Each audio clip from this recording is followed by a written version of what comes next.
Phil and Mick spend a lot of time talking testicles. Phil's an ex-soldier, Mick's still serving. Both are cancer survivors. They've teamed up to tell other young men, particularly soldiers, about testicular cancer, how to spot it and what to do about it, in language they can understand. Phil was a truck driver with the Royal Transport Corps and met Mick in Germany.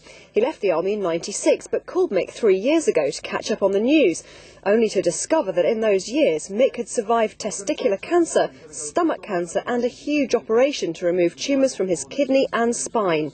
Ironically, a fortnight later, Phil discovered he too had testicular cancer, and finding it difficult to get support, he called on Mick.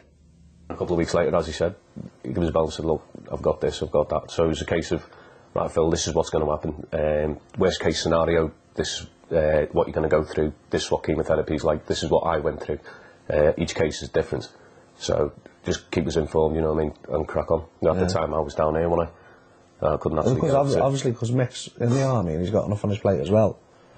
That's why I set the website up at first, because there needs to be someone there all the time that you can answer to. And so Check 'em Lads was born, a website aimed at young men tackling the subject of their tackle in an upfront and amusing way.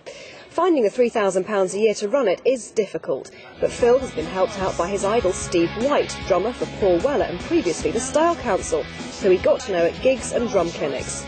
Getting high-profile backing has been vital, and although raising cash is always an issue, raising awareness of the disease became Phil's main concern, and he enlisted Mick to help. It's a young man's cancer, and the pair's experience told them young men don't know enough or even do enough about it. It's hard to say, I don't know what I'm looking for, so, yeah.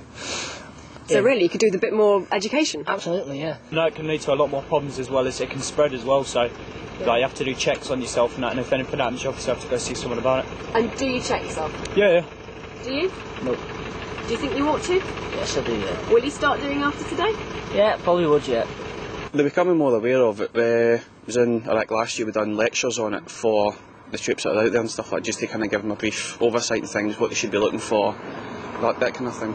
TV campaigns in recent years have helped raise the profile of the disease, but Mick realised he already had a captive audience of the target age group as a section commander at 2 Log Support Regiment. What made us want to do it even more is after the talk, feedback. Quite a few of them sort of came up to us and said, oh, we didn't realise what you've been through. We didn't realise that you were involved in this kind of stuff. By the way, I actually checked myself 3 or 4 times during the presentation, so while we're talking to them, they're putting their hands in their pockets and having a good feel around. Like. The message is simple. Check 'em, lads. Victoria Huxley, BFBS Reports, Aldershot.